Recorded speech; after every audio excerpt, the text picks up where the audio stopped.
When culture problems reach a certain level of complexity, they usually require more than advice or a random team building activity. They require thoughtful strategy, consistent support, and a process that the organization can rely on long after the immediate problems are solved at the root. Welcome to Nonprofit CEO Spark, the podcast for bold leaders ready to navigate growth and change with energy and confidence. I'm Marcia Beckner, nonprofit founder, former executive director, and culture strategist with nearly 20 years in the social impact world. Each week, I help nonprofit leaders stop spinning out, set boundaries, and design inclusive cultures where all staff can thrive. If you're ready to reignite your leadership without sacrificing your well-being, hit subscribe and let's spark your next chapter together.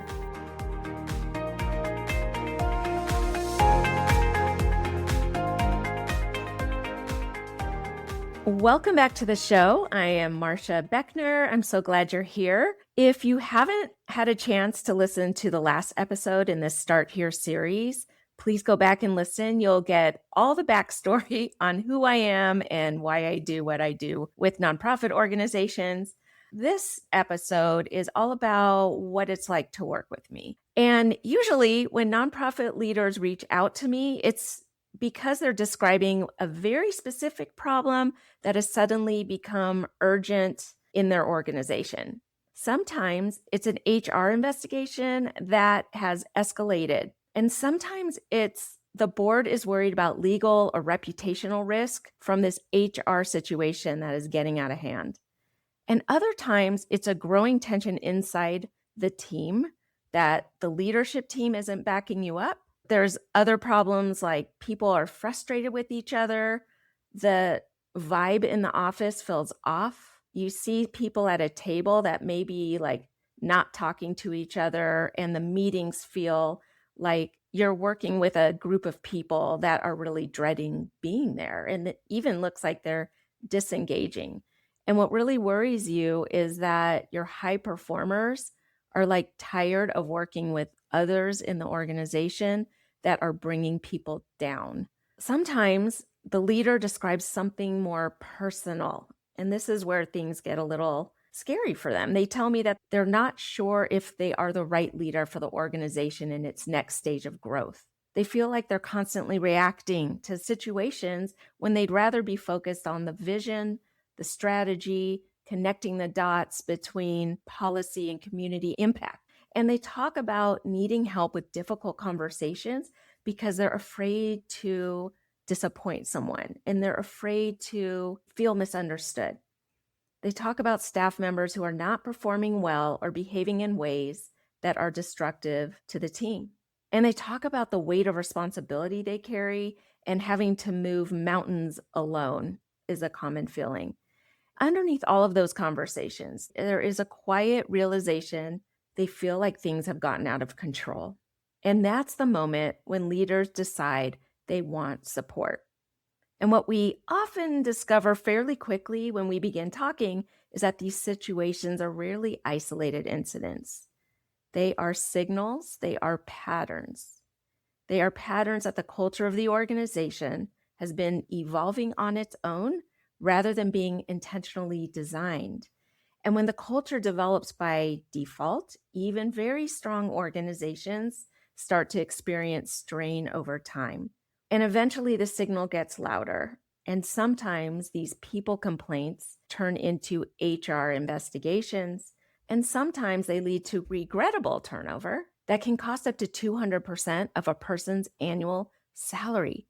Think about that. Turnover is highly expensive, and it's a risk that nonprofit leaders really need to take seriously.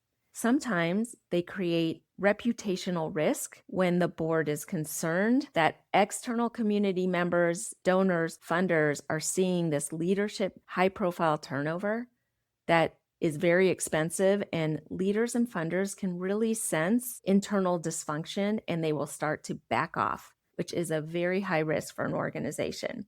And this is why culture is not a nice to have. I will die on this mountaintop. It's an operational issue and a financial issue. I believe that 99% of your success depends on your people. And that leads to something I say often in nonprofits, leaders and boards alike. Culture is your growth engine. When culture is unhealthy, organizations lose enormous energy, time, and money through burnout, disengagement, turnover, and internal conflict. And when your culture becomes healthy, inclusive, and intentional, something very different happens. Leaders regain clarity and confidence, teams collaborate easily, and the organization begins moving forward with real momentum again. Donors notice the stability, funders notice it, partners notice it, and people can feel when a team is rowing in the same direction. This is the foundation of the work I do with nonprofit organizations. So, how do I work with nonprofits? Well, the primary way I support leaders through this work is through a 5-month mentoring program called the Culture CARES Accelerator. It is not a workshop. It is not traditional coaching. It is a structured executive mentoring process where we work closely together to stabilize leadership, measure the organization's culture honestly, and design the systems and agreements that will allow the entire staff to move forward with clarity and trust. Because when culture problems reach a certain level of complexity, they usually require more than advice or a random team building activity.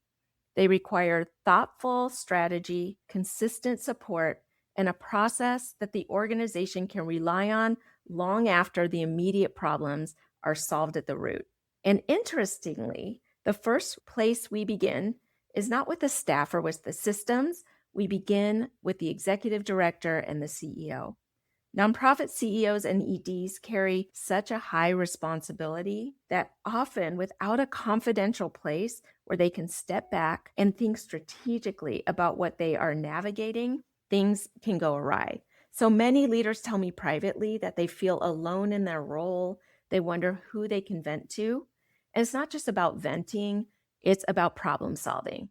They may have an incredible team around them, or they may have a dysfunctional team. But either way, the reality of being the person ultimately responsible for the organization, for the success of the board and the success of the staff and the community impact, it's very isolating. Every decision carries weight, and every personnel situation has ripple effects across the team. Many leaders feel like they need to appear confident and composed, even when they are quietly trying to figure out the best way forward alone. And that's why the confidential nature of this partnership matters so much. Inside the Culture Cares Accelerator, there is space to talk honestly about the decisions and conversations that feel difficult, the situations that feel complicated, and the leadership moments that require courage. We talk through those situations together before they happen, and we think through what is best not only for one individual or team, but for the health of the entire organization. And that perspective often changes everything for the leader. Instead of feeling like they are guessing their way through the dark, they begin to make decisions with intention and clarity. And within the first couple moments of our work together, I often hear something to the effect of they feel like a different person, both personally and professionally. They say that their family members see a calmer, less stressed version of themselves, and their team members and their board begin to notice that they are operating with more clarity, calm, and courage. They discover feeling calmer and more confident on the inside, and they stop replaying conversations in their head at night, wondering whether they said the wrong thing or handled something poorly. Now I want to walk you through this signature system that happens in this 5-month program.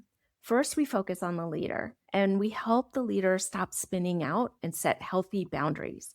Because until you have a stable CEO or executive director, everything is a ripple effect from that leader. So together we work on assessing your strengths, your motivators, your communication style, your preferences, and we really begin to recenter and ground the leader in their own unique talents and strengths.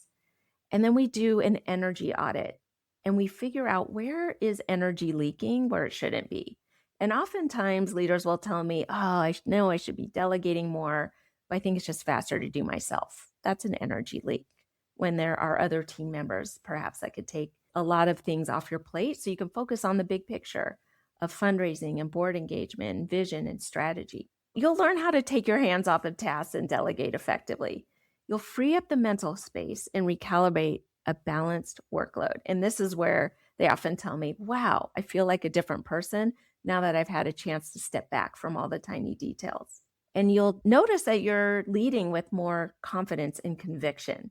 You'll have the tools to navigate change, group dynamics, and tough conversations. And you'll gain or you'll regain that respect and credibility, especially in high stakes situations. So once the leader feels like really grounded and centered and feels more like themselves again and energetic, we turn to the team and the culture. And this is where the Culture CARES process comes in. And we design a healthy, inclusive, empowering culture where your staff can thrive. We'll activate a simple system to gather staff input and show that they've been heard. Your people will enjoy collaborating together again and develop a sense of belonging again. You'll co-create a strategic roadmap for greater impact and engagement. Let me tell you a little bit about the CARES framework. So CARES is an acronym for commitment, appreciation, respect, engagement, and safety. And picture it like a pyramid, like the Maslow's hierarchy of needs, which is the science of human motivation.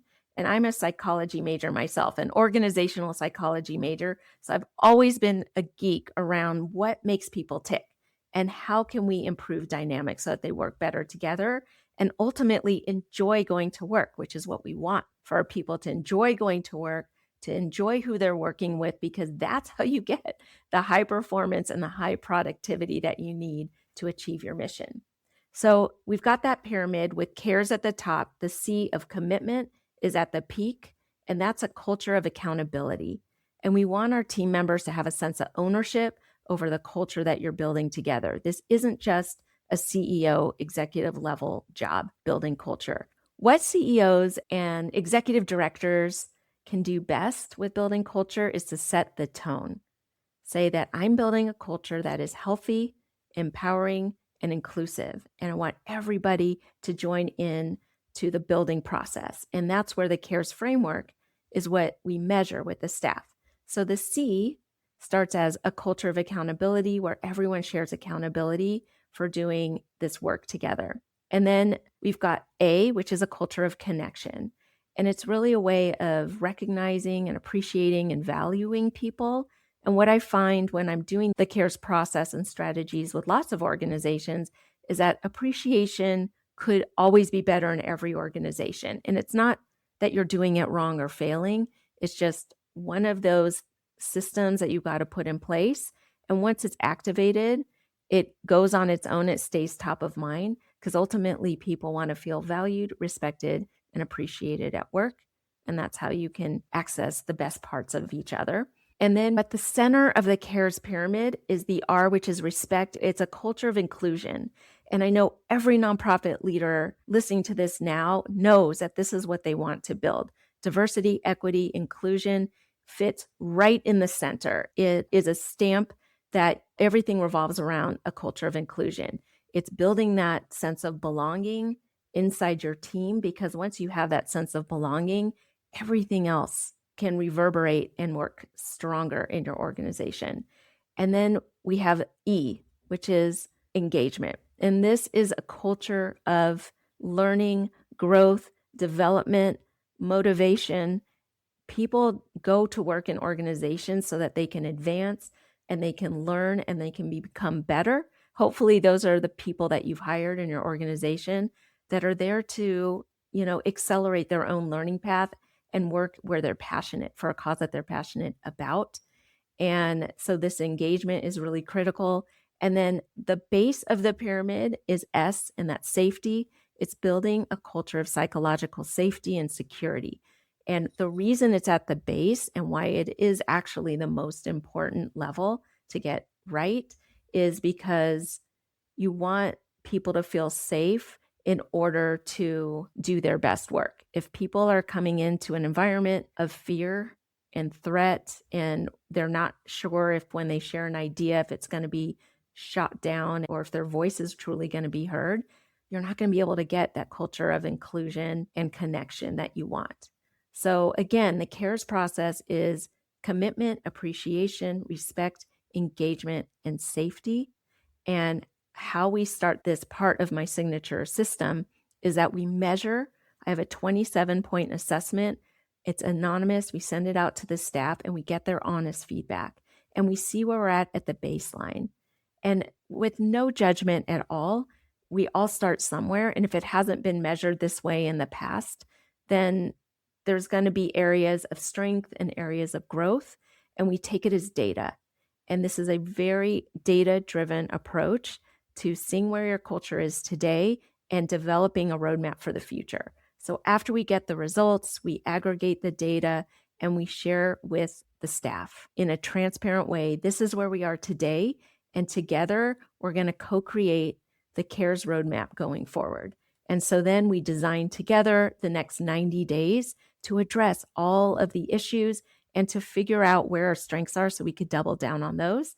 And usually within a 90-day period, you can get so much done with a focus on changing culture proactively and intentionally. And then once we have everybody's buy-in and everybody helping us towards the future of our culture, then you'll just notice that people start to feel like they can relax, their shoulders like relax when they're going into work. They know they're all in it together. And I want to just share a story about what happened recently with a client. So when I started working with this organization, there were people that weren't talking to each other. There was a lot of unrest. There were some people in the staff that were very condescending to others. And just was a toxic workplace. And the CEO thought, I don't know if I'm the right person to fix these problems. I said, you absolutely are. And we partnered together. And within a couple months, this person said that he felt like a completely different person, both personally and professionally, because we worked on these internal self-doubt, people-pleasing kind of tendencies that a lot of us have. We are all servant leaders. If you're listening to this podcast, you're a servant leader and you're putting others ahead of yourself. And so you're the perfect person for me to work with because we can definitely partner together, because sometimes that's a blind spot in helping you achieve what you want to achieve. And over the next few months, we did the Culture CARES process and the team took the assessment. We realized that there were some people in the staff, specifically one or two, and this was about a 15-person team. And there's one or two that were really dragging down the rest of the people. Some people actually started calling in sick because they didn't want to work with a specific person who was condescending and disrespectful to them. So, we worked through like a performance improvement plan for the person that was aggravating the rest of the staff with her behavior, ended up letting her go, and the rest of the staff felt such relief. But having a partner in this process for the CEO, executive director, to make these difficult decisions is so key. And I remember this when I was an executive director and I had a mentor who helped just walk me through some of these difficult conversations where I was afraid to be misunderstood. I was afraid to be not liked or that would be taken the wrong way. So I know exactly what it feels like for my own executive director experience to have someone walking me through this process. And we did the CARES assessment. We did a visioning session where the staff co-created their 90-day roadmap. They took action right away. And by the time the Christmas party happened, I got a call the next day. And he said, you won't believe this holiday party was so different than prior years. Everybody was happy to be there. They came in on their day off to join the celebration of our end of the year. He goes, I have literally no people problems anymore. I am sitting on my hands today wondering, what do I do with my time? Because I'm not fighting fires. And I was like, that is the best news, because now you can work on the big picture things to take your organization into the future. What he told me he wanted to do was work on big strategic partnerships, work on fundraising, work on board engagement. And now you have the space to access more resources and funding and partnerships to really make your organization what you want it to be. And so it was just like the before and after was such a beautiful thing. And this happens with every organization that applies the CARES strategies and frameworks. This is not a one-off result. If you're still listening right now and you're like, wow, that sounds like me, and maybe this could help us, then I invite you to come back to the next episode. We're going to sit down with one of my clients who will walk us through what it's really like to partner with me on the CARES process. And spoiler alert, they hit their $20 million fundraising goal 2 months early. Thank you for spending part of your day with me here on the podcast. And always remember, you are meant for great things, and you don't have to burn out to prove it. Thanks for listening to today's episode of Nonprofit CEO Spark. If you're ready to turn burnout into boundaries and build a healthy, happy culture where everyone, including you, can thrive, visit culturecares.com to learn how I support nonprofit organizations like yours. If this episode brought you value, share it with a fellow leader navigating stress and overwhelm. And remember, you are meant for great things, and you don't have to burn out to prove it. Until next time, keep leading with courage and confidence.